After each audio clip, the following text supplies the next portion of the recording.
Tess, over the last decade, the music industry has experienced a dramatic revolution. I think not only in the technological frontier, but on a deeper level with a generation who now have become accustomed to getting music for free.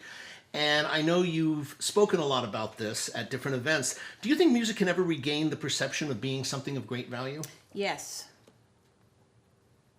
That's it. No.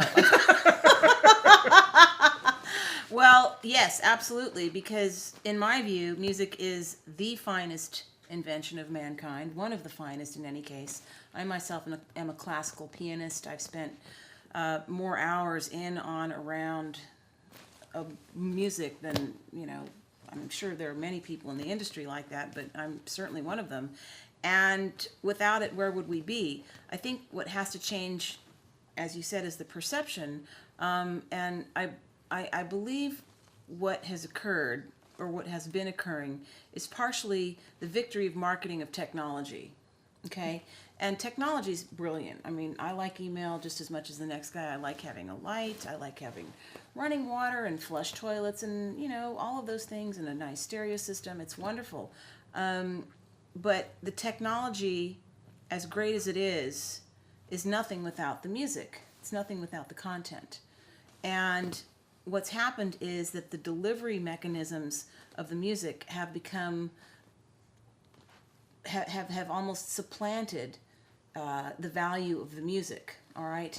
And I believe that's what is at play here, among other things, is that the technology sector and the manufacturers of electronic equipment have been trying to suppress, erode, and do away with almost altogether copyright protections, because when content is freely available, or available at a very cheap price, then it gives you a far more urgent reason to rush out and buy the latest fill in the blank stereo system, computer, laptop, iPod, iPhone, you name it. Now, all of those things are great, but without the content to power them, you have nothing but some plastic and a screen.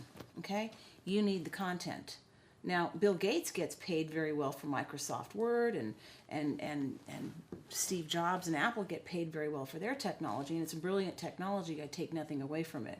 But the music and the content is what gives it the value in the first place. It's what makes it attractive. So let's not confuse the carrier or the distribution mechanism with the content, because that is what happens. Now, I happen to lecture quite a lot at colleges and universities around the country and around the world. And I like to ask questions of students, how many of you download and how many of you file share and all this and all that. And I'm not here to arrest you or anything. I'm just really interested to hear, how you think this works, and, do you believe in people being fairly compensated? And I have sort of a series of questions I go through. And the general consensus, or the general sort of attitude among students is, well, P. Diddy has enough money, he won't mind if I take this, and you too, they've got enough money, they won't mind if I take this. I say, well, that's kind of socialistic of you, isn't it, living in a country like America? I mean, you look pretty well fed. Would you mind if I removed that watch from your wrist? Because that's basically what you're saying. And my final point with students is, look, in an economy like ours, a Western economy, America, where intellectual property is the coin of the realm, and intellectual property is by far the largest export of America today, okay? You guys are here in college, at school, to learn something, okay? If you wanted to dig ditches or repair toilets or be car mechanics, and there's no dishonor in any of those jobs, we all need those and they're great, then you wouldn't be here in an institution of higher education to get a diploma and become, most of you, eventually, knowledge workers, essentially. So you guys are here to upgrade your intellectual property capabilities. Now, if you think it's okay to remove value from other people without their consent, I hope you don't mind when someone does it to you, because anything that can be digitized can eventually be stolen or transferred or shared. What a wonderful euphemism. What a stupid word. What a misleading concept. Sharing. How about involuntary sharing? That's a little bit more accurate, wouldn't you say? So if you guys are okay with that, then I hope you're okay with it the other way around too. But just to remind you, here at this school, I'm sure there's a policy against plagiarism. Sharing someone else's work, involuntarily or voluntarily, will get you expelled. Okay? So keep that in mind when you're doing your file sharing. And let's hope that whatever knowledge you glean from this education and the diploma that you carry with you when you graduate is put to use at a job and in a place and in a context and within work that can't be removed. But let me give you some hot news, honey. It's probably not going to happen, because any kind of knowledge whatsoever, and that's anything from medicine, pharmaceuticals, designs for fashion, computer programs, you name it, everything can be digitized. Everything can be shared, not just music. So give that a thought the next time you download something without someone's consent.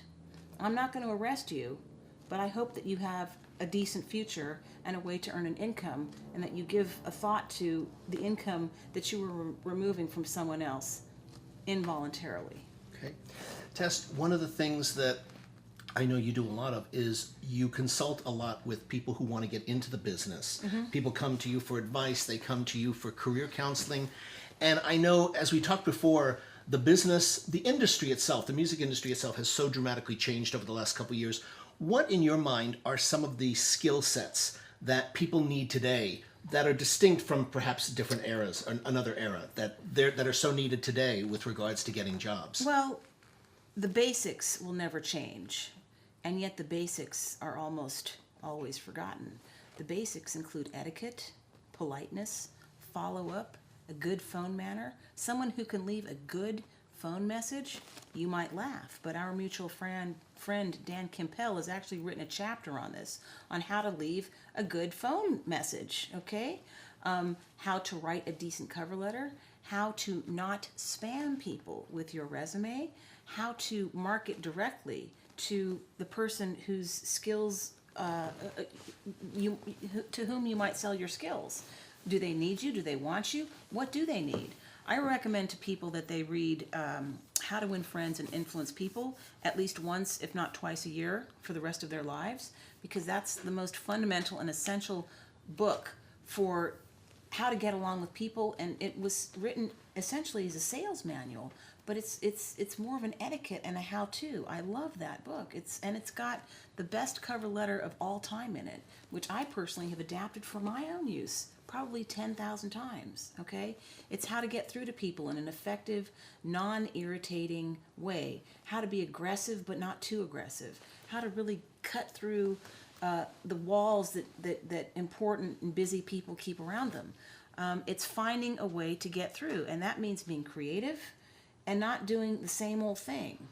Whenever I get a cover letter that says, "Dear Sir" or "Madame," I toss it instantly, because what that tells me, just in the first two words, is that this idiot hasn't even taken the time to find out what my name is. This is someone who's blanketing his resume around the internet. I have no use for such a lazy slob in my operation. I will not even read the first word of the first sentence after I've seen that. Okay? Out. Anybody with a typo in his cover letter or his resume, out. If you can't get right the most important document of your professional career, I do not want you anywhere near my office or my correspondence, okay? So don't be lazy, don't be lame, don't be stupid. Follow up, okay? Read a book on etiquette. Be polite, be kind. Learn how to get along with the people who answer the phone. Learn how to find out how to talk to people, because that really, really helps a lot. And most people don't do that. So, and as far as the technical skills, if you can write and send an email, that's good. If you can update a website, that's really good. What's very important to me right now is marketing, Google Analytics, and understanding how that works and how to make the most of it. So those are just some basic technical skills, but if you don't have the human skills, I don't care how smart you are, you're probably not going to get 10 yards, because you have to deal with people every step of the way in this business. Okay, Tess, thank you so much for doing this. I really appreciate it very much. Oh, you're welcome. Thanks. I hope it was useful.